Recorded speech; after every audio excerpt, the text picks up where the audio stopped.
Magandang araw po sa lahat po ng mga nanonood, mga subscribers and viewers. May update po tayo today. Isang mahalagang update ngayong June 11, 2026. So isang Canadian national po ang nahatulan ng dalawa times 2 na life sentences. Dalawang habang buhay na pagkabilanggo. So bakit? Sino ito? Ito po ang detalye. So sa isang post po ng Brigada News FM,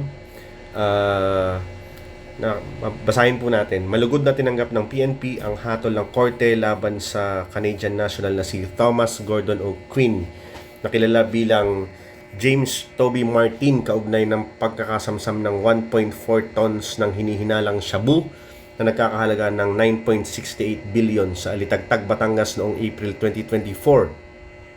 Isa ito sa pinakamalaking drug bust sa kasaysayan ng bansa. So yun po ang Canadian national, si James Martin. Yan po yung alias niya at ang tunay na pangalan ay Thomas Gordon O'Quinn Kin. So kung natatandaan nyo na naging napakaingay, kontrobersyal nitong drug bust na ito noong 2024 sa Batangas. So madami ang nagtaas ng kilay at marami ang mga nagdududa, especially yung mga bashers ni BBM nung panahon na yon. So ito pala ang pinaka big boss, mastermind sa likod ng smuggling na yon ng shabu. So napatunayang guilty ng Regional Trial Court sa Tagaytay City ang dayuhan, ang foreigner, sa 2 counts ng illegal possession of dangerous drugs at sinintensyahan ng habambuhay na pagkakabilanggo at kaukulang multa. Ito palang si O'Quinn ay naaresto noong May 16, 2024. So halos magkasunod din na buwan sa Tagaytay City, sa isang wellness resort sa Tagaytay City, sa isang joint operation habang nasa ilalim ng Interpol Red Notice at Bureau of Immigration Mission Order dahil sa umano'y pagkakasangkot sa transnational drug trafficking. So big time pala ito. So ito pang more details. Nakarecover din ang mga otoridad ng hinihinalang shabu at cocaine na naging bahagi ng ebidensyang humantong sa kanyang conviction. Yan. So ito po yung picture nung siya po ay madakip, maaresto ng PNP. At ito, hindi ko kilala tong chief of police na to, pero ito si former DILG Secretary Benhur Abalos. Yan.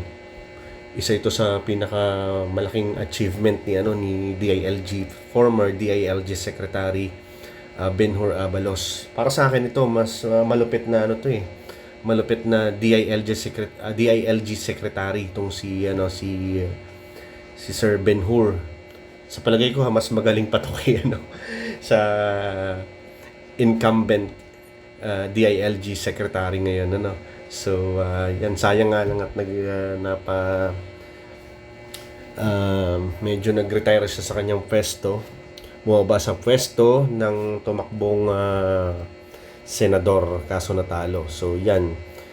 Ito yung pagkaka-aresto ni James Martin.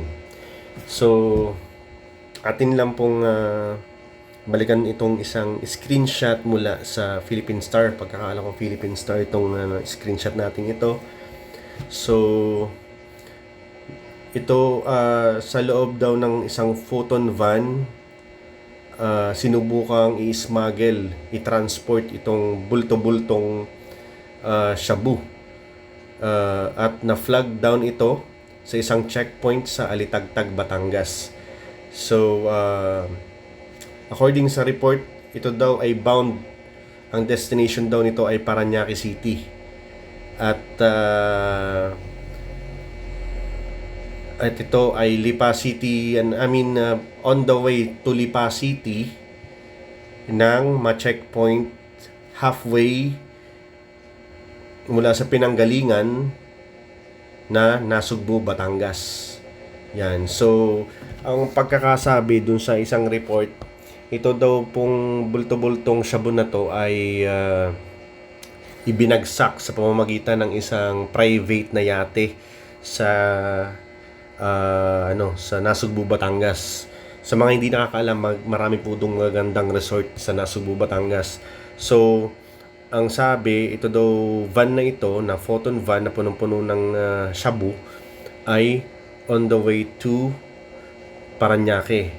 And para makarating ka ng Paranaque from Nasugbu, Batangas, kailangan mong dumaan sa exit ka ng Lipa City papuntang Star Tollway or SLEX. So from Nasugbu to Lipa City, halfway sa gitna nun, doon na checkpoint, which is yun ng Alitagtag, Batangas. Doon na checkpoint. So ang driver ay na-identified as Ajalon Michael Sarate. Aladjon na nakalagay dito, pero ang alam ko Ajalon Michael Sarate ang pangalan nito. So according dito sa isang post naman ng eyewitness, ang driver ng van ay ang 47 anyos na si Michael Sarate, dating miyembro ng US Army. So yun. So bigatin yung yung driver. So ito po siya. Sa pagkakaalam ko, chinek na natin yung picture niya. Ito'y isang post mula sa Maria Fema Duterte. At ito ay reposted from the page of Sas Rogando Sasot back in April 2024. So, itong post na to, parang duda itong mga to sa dito kay Sarate. Kasi, itong si Sarate, ang alibay nito, nung mahuli ay siya daw ay sinita lang or inupahan ang kanyang van for only 6,000 pesos para mag-transport ng mga bagay. Yun. So, unfortunately, ang laman pala ng kanyang van, na photon van, is bulto-bulto. Bilyones na shabu. So, maraming nagtataka. I mean, that time nung mahuli ito, ay yung mga duda sa sa operasyong ito, especially yung mga bashers ni BBM, nagtataka sila bakit itong isang high profile na tao ay rarakit sa Batangas para lang sa halagang 6,000 pesos. Sabi dito sa post ni Sas Rogando Sasot na nirepost ni Maria Fema Duterte, according dito, si Ajalon Michael Manas Sarate, binreakdown niya dito na ito ay Filipino-American who served in the US Army. Also, famous CrossFit trainer na na-featured na sa spot.ph. Sikat na website ito, lifestyle website itong spot.ph. And may mga kliyente di mo na itong PBA players and celebrities, at merong gym, sikat na gym sa Marikina. Meron din itong food business, at ang network nito ay kasama lang naman si Cesar Montano sa kanyang network, band members of Mayonnaise and even Nadia Montenegro. So ang tanong, bakit daw to magkukumahog na rumakit sa Batangas bilang isang van rental and driver for only 6,000 pesos. So, yun ang kine-question nila noon. So, yun. So, anong nangyari? Chinek ko sa mga website. Parang wala akong nakita kung paano, kung ano yung naging hatol dito kay Sarate. Parang lumalabas daw po na ang judge, ang hatol ay ibinaba pa lang kay dito sa Canadian National. Parang wala akong nakitang hatol pa dito kay Sarate. Yan. Tong screenshot na to? Check ko lang ha. So, okay. So, ibinaba nga itong kaso sa binaba itong hatol sa Tagaytay City Regional Trial Court, kung saan dakip si Thomas Gordon O'Quinn, at pinagbabayad siya ng fine, multa na 10.5 million pesos. Barya lang to sa kanya. And Ito, nabanggit dito ni sa ano na nabanggit dito sa article na to na noted daw ni Judge De Vera na itong si Ajalon Michael Zarate ay tawag dito positibong itinuro niya ang pagkakakilanlan ni James Toby Martin bilang mastermind or siyang big boss dito sa nangyaring pagkakabust ng ng bilyon-bilyong shabu sa Batangas.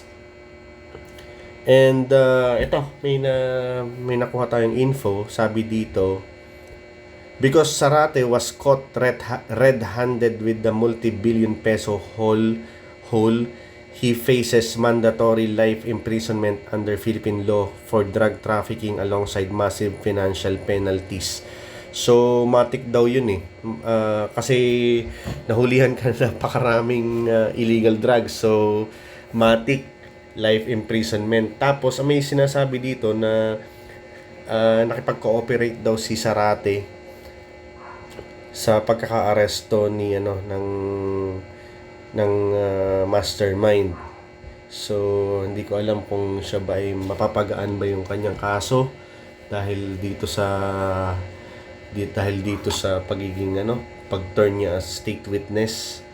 So, yun. Sa mga nakakaalam, please inform me, enlighten me, ating i-discuss to sa comment section kung anong mga naging update naging mga development dito, So, tingnan pa natin dito. Case has been moving through the provincial judicial system in Batangas parallel to O'Quinn's trial in Tagaytay. Legally, his extensive cooperation and identification of the cartel's big fish are factors considered by the prosecution and the court regarding his final sentencing and security placement given the high-profile nature of the syndicate. So, yun. So, parang binuking ni Zarate itong sindikato. So, pero sa akin lang siya ang naging transporter nitong bulto-bultong shabu at siya ay dating US Army. Tapos ito ay international syndicate. So, alam mo, may you just connect the dots, So, something na malaki talaga to. Yun, anyway, so yun nga, double life sentence sa Canadian National. And if may info kayo about Zarate, the driver, the ex-US Army, so just comment, ating i-discuss, ating pag-usapan. Tingnan natin kung ano yung mga masasabi sa iba't ibang anggulo ng kasong ito. So, yun. So, ito ba i-extradite ng Canada o mabubulok to sa sa bilangguan? Malamang bilibid ang pupuntahan nito. Maximum security prison itong si O'Quinn. So, yun lang ang napagkwentuhan lang natin. At kasi medyo malaking kwento din to, malaking balita rin tong ating diniscuss ngayong gabi. So, let's see kung ano yung masasabi ninyo. Don't forget to like and subscribe, and discussion tayo sa baba sa comment section. Maraming salamat. Till next time.